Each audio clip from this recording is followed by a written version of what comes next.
we're going to talk about letting go of that inner critic so that you can get back your confidence, because your confidence is there.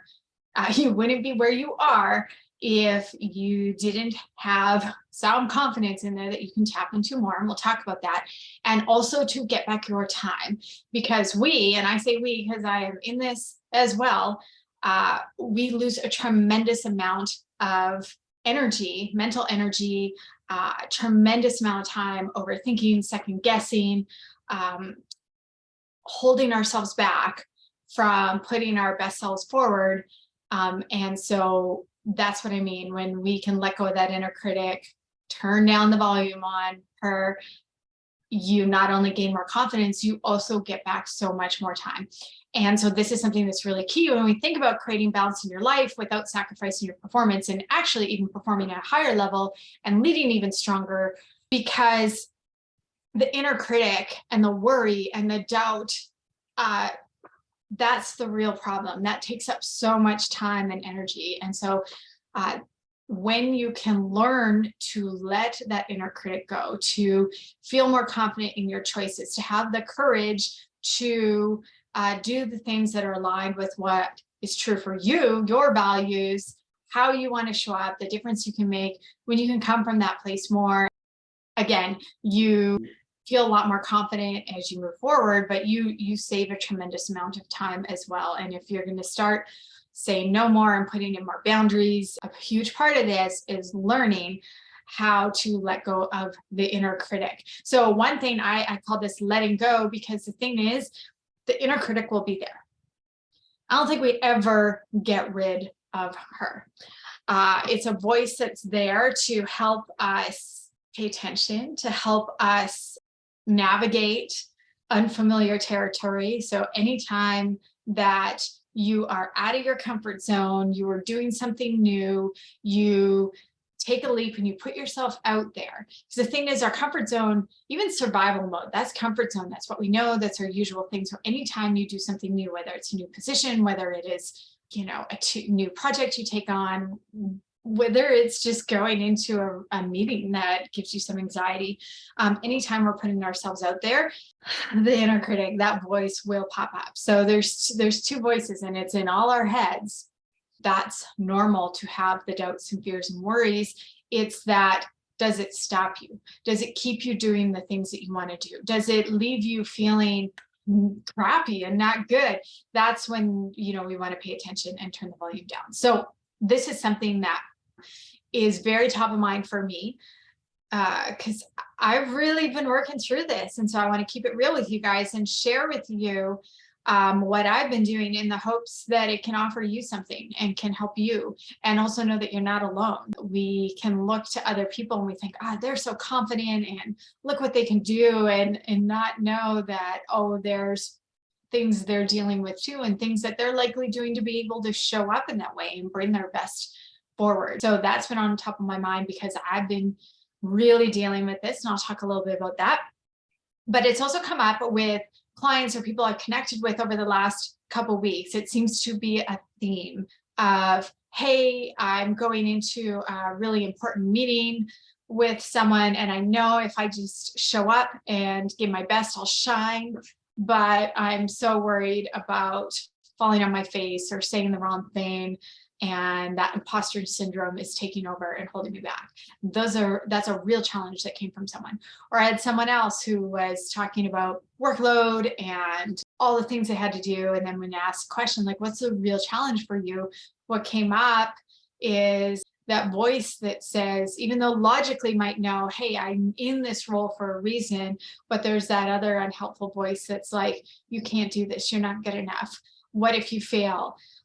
What if things go wrong? What if you really shouldn't be here? What if people find out that you actually don't know what you're doing?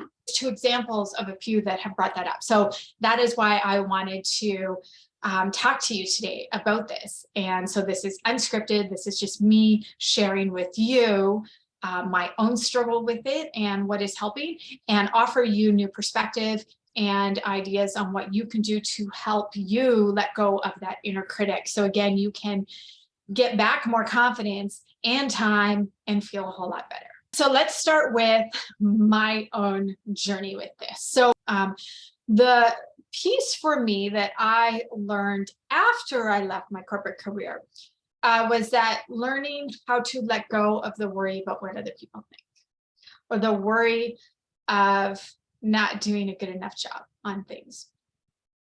That is something that is an ongoing thing for me to manage. Now, if I'm just playing it safe, comfortable in my day-to-day, that's fine.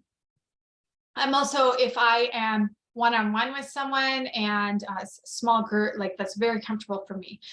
Where I stretch myself and have to really actively manage this is even to send you emails, to do videos like this, to post on social media, to do speaking keynotes and workshops. I could, being frank, like doing a presentation, so lots of times like I could throw up before I go to it. I've learned to manage that so I don't get to that point. But if I did not manage that internal dialogue, that inner critic, that's where I can go. It gives me a lot of anxiety to do those things. I want you to know that I don't just show up and do this for you. It's easier for me to hide. It is easier for me to not say anything. And I do it and I work up that courage to do it because, you know, I want to serve and I want to help make a difference. And my hope is that I can do this if even one person can benefit and know they're not alone and take something from this, then it's worth it to put myself out there. It is something that as I grow my business, as I, you know, put myself out there more and in different ways, it brings up all the stuff again, where I've kind of learned to manage the anxiety more. But what I do, my pattern is like, I want to hide. I don't want to do it. Or I might take a really, really long time to do something because I overthink it so much and I second guess it so much and I hesitate on things. And so those are some of the things. So it's becoming present with that.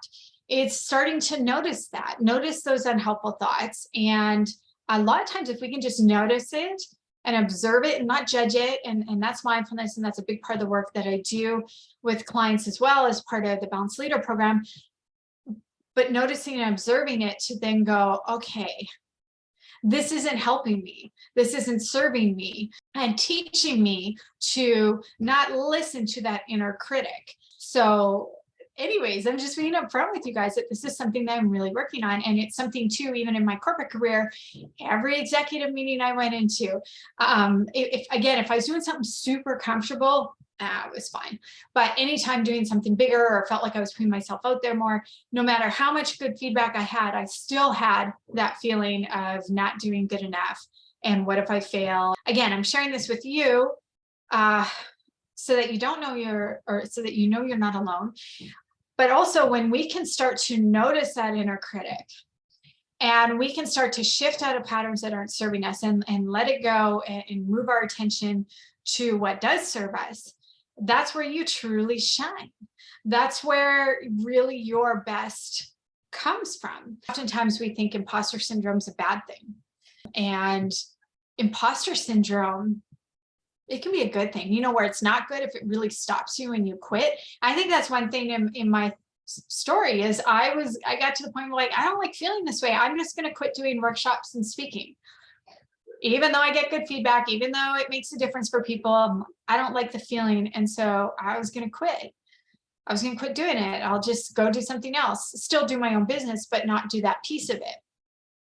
And then I had enough people that are like, why are you doing that? Like, you're good at it and you like it. And it also aligns with the difference I want to make. For me, it was like, oh yeah, you know, I think I'm just more scared doing it. That's the thing about imposter syndrome is it's normal to feel imposter syndrome. If you like read biographies and do stuff of a lot of really famous people, a lot of people felt like I shouldn't be in that movie. And there was just a recent podcast with Reese Witherspoon and Adam Grant. And she was talking about how she was so scared and she wanted to get out of this movie that she ended up winning a Golden or Academy Award for. And it was that imposter syndrome. And so one thing with confidence is a lot of times people think confidence is like, I always feel good and I don't have doubts. Proven is confidence is how you can think about yourself in any moment. So you can actually tap into confidence at any time. But confidence is being willing to go for it, even if you feel the doubts, and belief in your ability to figure it out. That's one thing about imposter syndrome is, and Grant talked about it on this podcast, is that actually the most confident people tend to feel imposter syndrome, because when you really care about doing a good job, you put in more effort and you think about things more. And like, I put a lot of effort and think about what I'm bringing to you guys in doing trainings and stuff for presentations. And so they actually, have a lot of strength that you bring. You doubt yourself, but you're actually likely doing really well in it. I think I want to offer you to think about when you're thinking about letting go of the inner critic or the fears and the doubts and stuff, is this metaphor that they might be along for the ride. And like I said, anytime you're pushing yourself to do something new and big and scary and different or out of your comfort zone, it's likely going to be there, but it's in the passenger seat. Don't let it drive. Because that's the key, is that if you let the doubt, if you let the fears, if you let the worries, if you let the imposter syndrome stop you, you lose. If you continue to let it drive your actions and what you do, you hold back your very best and from really shining. And that doesn't help people. That doesn't help the people in that meeting you're with or your team or whatever you might be doing. And I don't say that to put more pressure on you. I say that to encourage you, be willing to let the inner critic go. And when I say let go, it's not that it'll never go away, but being able to turn down the volume and not listen to it. Not let it drive your actions and your behaviors. You can also pace yourself with that. You can start smaller if that's what you need, but don't let it stop you. Don't let it hold you back. I'm a big believer that opportunity in front of you or where you're at, it wouldn't be there if you were not already capable of doing it. You're already capable. It's that the doubts and the fears and the worries that hide your best. It hides it.